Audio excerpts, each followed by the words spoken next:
नमो भगवते वासुदेवाय नमः। आप सभी का स्वागत है मेरे चैनल पर। आज की वीडियो में हम सुनेंगे एकादशी व्रत की कथा। आप सभी भक्तों को जया एकादशी व्रत की ढेर सारी शुभकामनाएं।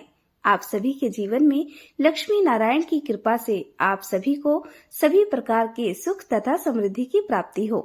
माघ मास शुक्ल पक्ष की एकादशी को जया एकादशी के नाम से जाना जाता है। आज के दिन सच्ची श्रद्धा के साथ, नियम और निष्ठा के साथ जया एकादशी का व्रत धारण करना चाहिए। इस दिन भगवान विष्णु और माता लक्ष्मी का पूजन करते हैं तो उनके सभी प्रकार के पाप और ताप नष्ट हो जाते हैं। इस व्रत के करने से अकाल मृत्यु का भय नहीं होता। भूत प्रेत पिशाच आदि योनि भय से मुक्त हो जाते हैं। पितरों की सदगति प्रदायक एवं व्रती को मोक्षदायक यह व्रत है। तो आइए सुनते हैं जया एकादशी व्रत की कथा। तो बोलिए प्रेम से एकादशी माता की जय, भगवान विष्णु की जय, माता लक्ष्मी की जय, सर्व देवी देवता की जय। कथा के अनुसार एक बार पांडु नंदन ने भगवान श्री कृष्ण से हाथ जोड़कर नम्रता पूर्वक बोले कि हे नाथ, अब आप कृपा करके मुझसे माघ शुक्ल एकादशी का वर्णन कीजिए और उस व्रत के करने से क्या पुण्य फल मिलता है। भगवान श्री कृष्ण ने कहा कि हे राजन, इस एकादशी का नाम जया है और यह अक्षय फल को देने वाली है। इस व्रत करने वाला ब्रह्म हत्या से मुक्त हो जाता है और अंत काल में उसे काम और मोक्ष की प्राप्ति होती है।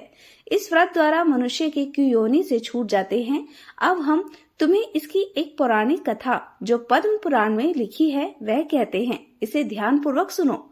एक समय की बात है, देवराज इंद्र अपनी नगरी में अत्यंत ऐश्वर्य पूर्वक राज्य कर रहे थे। वहां के देवता सोमपान के प्रताप से हष्ट पुष्ट एवं सौंदर्य की खान बन रहे थे। अप्सराओं से युक्त पारिजात पुष्प से सुशोभित नंदन कानन में क्रीड़ा कर रहे थे। महाराज इंद्र ऐश्वर्य से परिपूर्ण अप्सराओं और गंधर्वों के साथ नाच और गान में उन्मत्त हो रहे थे। गंधर्व गान कर रहे थे, अप्सराएं नाच रही थी। गंधर्वों में अत्यंत विख्यात पुष्प दंत, उनके पुत्र चित्रसेन की स्त्री मालिनी का पुत्र माल्यवान जो अत्यंत सुंदर और स्वरूपवान था, इत्यादि इत्यादि भी उपस्थित थे। माल्यवान के अत्यंत सुंदर स्वरूप का अवलोकन कर पुष्पवती नामक एक अत्यंत रूपवती गंधर्व कन्या कामदेव की पीड़ा से व्यथित हो उठी और अपने सुंदर स्वरूप और हाव भाव एवं दिव्य कटाक्षों से माल्यवान के हृदय को व्यथित एवं कामासक्त कर दिया। पुष्पवती की सुंदरता निस्संदेह विलक्षण थी, जिसके बाहुपाश निस्संदेह ही कामपास को भी लज्जित कर रहे थे। मुख चंद्रमा के समान प्रकाशमान, नेत्र बड़े बड़े और कान तक फैले हुए थे। कानों के कुंडल अनुपम शोभा को प्रदर्शन कर रहे थे। उसकी गिरवा एवं उसमें सटे हुए दिव्य कंठहार आदि अपनी अनुपम शोभा का चमत्कार दिखा रहे थे तथा ऊंचे ऊंचे सुंदर उज स्वर्ण कलशों को लज्जित कर रहे थे। उदर अत्यंत ही सूक्ष्म तथा कट प्रदेश मुष्टिमय था। नितंब ऊंचे विस्तरण, सुंदर जघन स्थल एवं लाल कमलों को लज्जित करने वाले चरण इत्यादि माल्यवान के नेत्रों में चकाचौंध पैदा कर रहे थे। यद्यपि यह दोनों ही प्रेमी एक दूसरे पर अत्यंत ही अनुरक्त हो रहे थे, तथापि भयवश इंद्र को प्रसन्न करने के लिए बाध्य थे। अस्तु अन्य गंधर्वों और अप्सराओं के साथ मिलकर कार्य आरंभ किया, परंतु काम के वशीभूत होने के कारण इनका नृत्य एवं गान समय ही उतर रहा था। इनकी चेष्टाओं एवं भाव भंगिमा से चतुर देवराज इंद्र पर इनका अनुराग तत्काल ही प्रकट हो गया। इंद्र ने इसको अपना अपमान समझा और उन पर क्रोध प्रकट करके उन्हें दारुण श्राप दे डाला। इंद्र ने कहा, ऐ मेरी आज्ञा को भंग करने वाले पापात्मा मूर्खों, तुम दोनों ही पिशाच हो जाओ और मृत्यु लोक में जाकर अपनी अपनी करनी का फल भोगो। शाप सुनकर दोनों ही दुखी हुए, परंतु अब क्या हो सकता था। दोनों ही हिमालय पर पिशाचों अपना कालयापन करने लगे। इस दुख में पड़कर वे लोग अत्यंत ही व्याकुल और चिंतित हो उठे। उन्होंने क्षण मात्र को भी निद्रा नहीं आती थी। शीत और उष्ण के प्रभाव में पड़कर वे नाना प्रकार के कष्टों को भी भोगते और अपने अपने भाग्य को कोस रहे थे। इस प्रकार अनेकों चिंताओं से व्याकुल हो वे अपने अपने भयंकर जीवन से ऊब गए।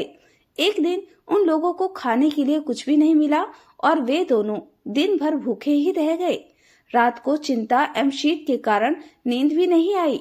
दैवयोग से वह जया एकादशी का दिन था। अस्तु द्वादशी के दिन सूर्योदय होते ही इनका पिशाच तत्व नष्ट हो गया और उनका वही प्राचीन दिव्य रूप उन्हें प्राप्त हुआ। देवताओं और अप्सराएं उनकी स्तुति करने लगी। उन लोगों ने जाकर देवराज इंद्र को प्रणाम किया। देवराज इंद्र उनका दिव्य रूप देखकर आश्चर्यचकित हो गए और उनसे पूछा कि कहो, तुम्हारा पिशाच तत्व किस प्रकार नष्ट हुआ। माल्यवान ने हाथ जोड़कर निवेदन किया कि हे प्रभु, यह जया एकादशी नाम की अनजाने व्रत करने का पुण्य फल है। उसकी ऐसी वाणी को सुनकर देवराज इंद्र ने कहा, भगवान विष्णु की भक्ति एवं जया एकादशी के अनुग्रह से तुम्हारा पिशाच तत्व नष्ट हो गया है और अब तुम देवताओं से भी वंदना के योग्य हो गए हो। अस्तु, अब तुम दोनों आनंद पूर्वक देवलोक में आनंद करो। फिर भगवान श्री कृष्ण कहते हैं, हे राजन, देखो कैसा प्रभाव दिखाया इस जया एकादशी के व्रत के पुण्य फल ने। इसलिए इस जया एकादशी व्रत को अवश्य करना चाहिए, क्योंकि यह व्रत अनेकों अनुपम फलों को देने वाला है। भक्ति पूर्वक जया का व्रत करने वाला निसंदेह 100 वर्ष पर्यंत स्वर्ग में निवास करता है। तो प्रेम से बोलिए, भगवान विष्णु की जय, माता लक्ष्मी की जय। आशा करती हूँ कि आज की यह वीडियो आपको बहुत अच्छी लगी हो। वीडियो अच्छी लगी हो तो चैनल को सब्सक्राइब और वीडियो को लाइक जरूर कर दीजिएगा और कमेंट्स बॉक्स में जय श्री राधे लिखना बिल्कुल मत भूलिएगा। मिलते हैं अपने अगले वीडियो में, तब तक आप सभी लोगों का बहुत बहुत धन्यवाद।